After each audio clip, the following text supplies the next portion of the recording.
2 kali 10 pangkat min 7 Tesla.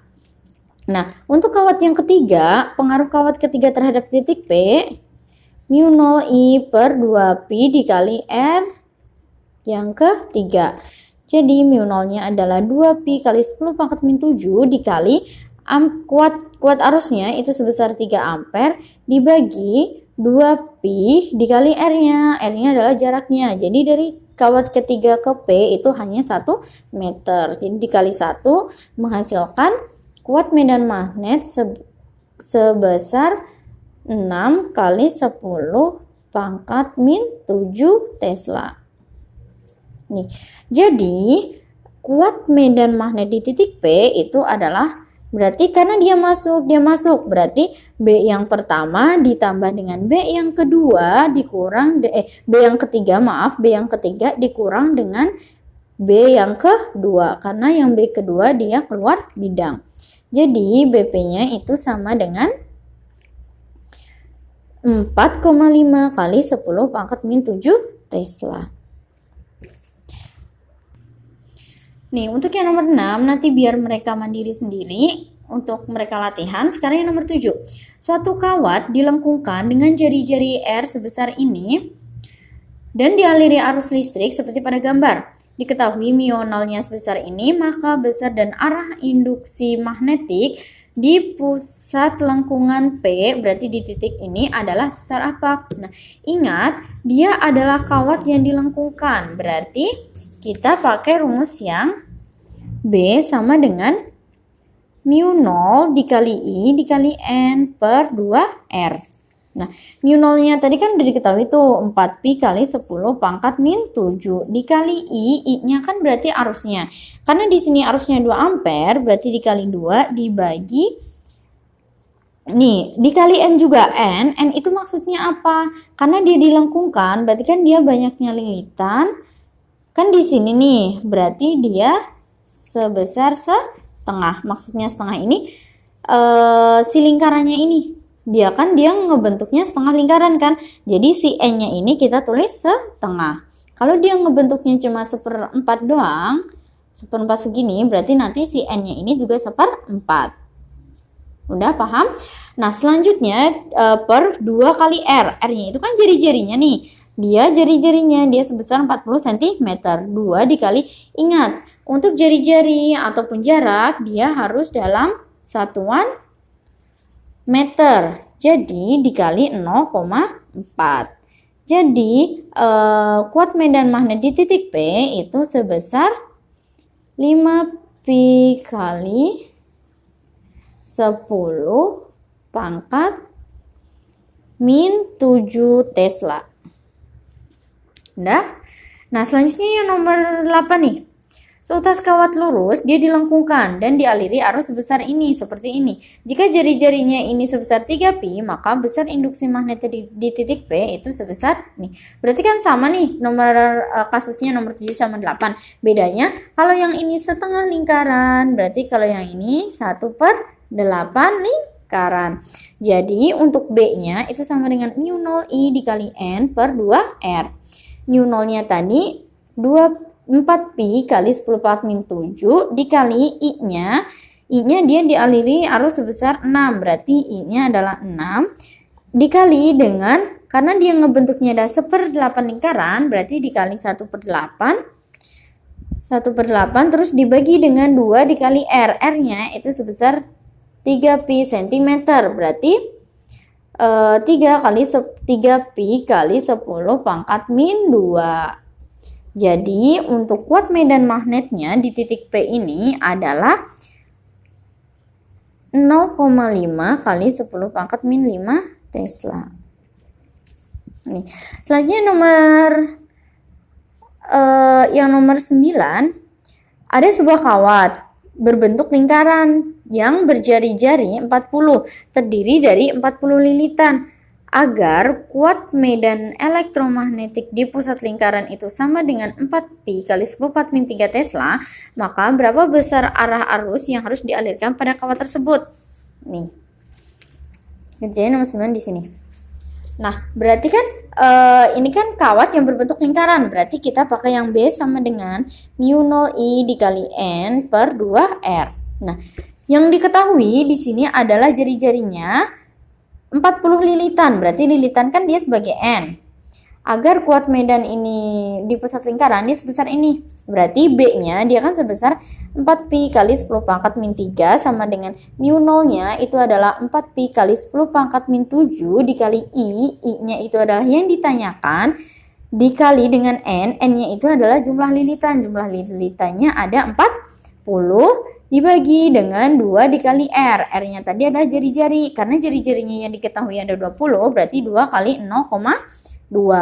Jadi I-nya itu sebesar, ini kan bisa dicoret nih, 4pi sama 4pi. Jadi I-nya ini adalah 0,4 kali 10 pangkat min 3 dibagi sama 40 kali 10 pangkat min 7. I-nya itu sebesar 100 ampere. Nah, selanjutnya yang nomor 10. Nih, untuk yang nomor 10 berarti kan sepotong kawat M sama N dia diberi alurus, diletakkan seperti pada gambar. Yang ditanyakan itu adalah induksi magnetik di titik P dia sebesar berapa. Nah, ingat kan di sini titik P nih. Berarti kan dia ada pengaruh dari yang si lingkaran ini sama si yang kawat lurus. Nah, berarti kita juga harus menentukan di titik P ini dia dipengaruhi oleh ini dan dipengaruhi oleh ini. Jadi untuk B-nya atau medan atau induksi magnetiknya itu sama dengan yang lingkaran ini, berarti kita pakai yang mu 0 IN per 2R nanti ditambah dengan mu 0 I per 2PR. Mu 0 IN itu kan berarti yang ini ditambah dengan mu 0 I per 2PR, berarti kan yang kawat lurus. Tinggal dimasukkan angkanya, nanti hasilnya kalian bisa cari. Selanjutnya untuk yang nomor 11 ini, titik P dia berada di sekitar dua buah penghantar berbentuk setengah lingkaran dan kawat panjang lurus seperti gambar berikut nih.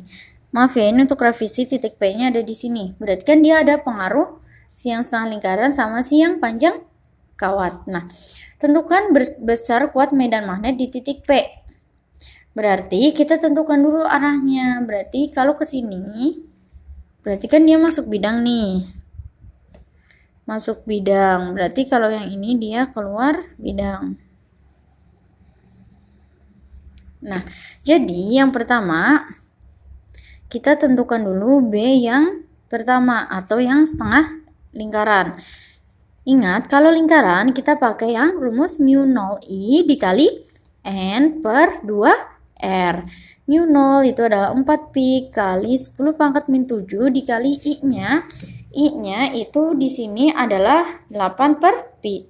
8 per pi dikali N-nya, karena dia setengah lingkaran, berarti N-nya dia setengah dibagi dengan 2 dikali R. R-nya dari titik ini ke titik ini adalah sebesar 1 meter. Jadi 2 dikali 1. Dihasilkan, berarti kan ini pi-nya dicoret. 2-nya coret sama ini. 2-nya coret sama ini, jadi hasilnya adalah 8 kali 10 pangkat min 7 Tesla. Nah, untuk yang pengaruh kawat yang panjang lurus, kita pakai rumus yang mu 0 I per 2 pi R. Mu 0-nya itu adalah 4pi kali 10 pangkat min 7 dikali I-nya dia sebesar 2 ampere per 2pi dikali R. R-nya itu jaraknya dari sini ke sini adalah 1 meter. Jadi 2pi dikali 1.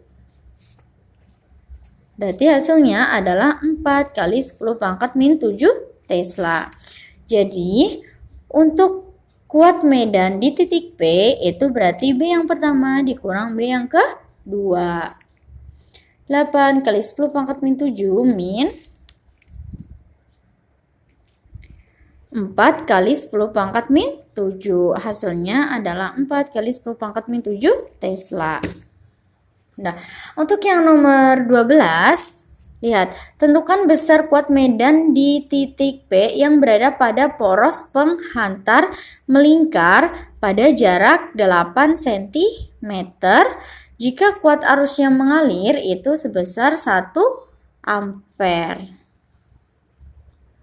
Nih, ingat kalau kayak gini dia kan pasti ngebentuk sudut, ya enggak? Berarti kan di sini adalah tetanya. Berarti di sini adalah R-nya. Ini berarti dia membentuk sudut, dan di sini itu kan berarti dari sini ke sini itu kan nilai dari A-nya. Ingat, ini kan Pitagoras nih, bisa pakai Pitagoras. Kalau ini 6, di sini 8, berarti di sini 10. Nah, terus berarti kan di sini jari-jarinya kan atau R-nya. R-nya di sini sebesar 6 cm. Kita pakai rumus yang mana? Kita pakai rumus yang BP sama dengan mu 0 dikali I dikali R dikali sin theta dibagi dengan 2A kuadrat. Mu 0-nya berapa? Mu 0-nya adalah 4pi kali 10 pangkat min 7 dikali I-nya, arusnya itu dia sebesar 1 ampere. Berarti dikali 1 dikali R-nya. R-nya di sini berapa? 6. Berarti ingat, dia harus dalam bentuk meter. Berarti 0,06 dikali sin theta. Sin tetanya di sini sebesar 0,6. Lalu dibagi dengan 2 dikali A-nya. A-nya kan ini. Dia sebesar 10 cm, berarti A-nya adalah 2 dikali 0,1 kuadrat. Jadi BP-nya itu sebesar 72pi kali 10 pangkat min 8 Tesla atau 7,2pi kali 10 pangkat min 7 Tesla. Nah, sekarang kompetensi kedua itu tentang solenoida dan toroida.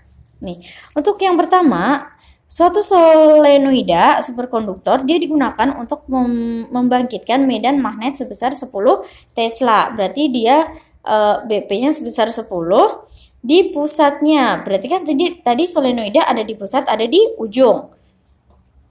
Nomor 13.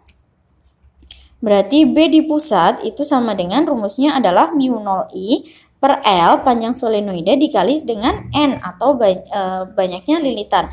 BP yang diketahui adalah 10. Berarti BP-nya di sini 10. Mu 0-nya dia sebesar 4pi kali 10 pangkat min 7 dikali I-nya. I-nya kan kuat arusnya. Kuat arusnya itu adalah yang ditanyakan dibagi dengan L-nya. Dibagi dengan L-nya. Ingat, di sini adalah 2000 lilitan per meter, berarti panjangnya adalah 1 meter. Dikali banyaknya lilitan sebesar 2000. Jadi, I-nya itu sebesar, ini berarti 10 dibagi dengan 8pi kali 10 pangkat min 4. I-nya itu adalah 1,25 pi kali 10 pangkat 4 ampere. Nih, selanjutnya yang nomor 14. Yang nomor 14, sebuah solenoida dengan panjangnya berarti L-nya segini, N-nya segini. Bila solenoida dialiri arus 0,5, tentukan induksi magnet di yang pertama adalah di pusat. Berarti B pusat itu sama dengan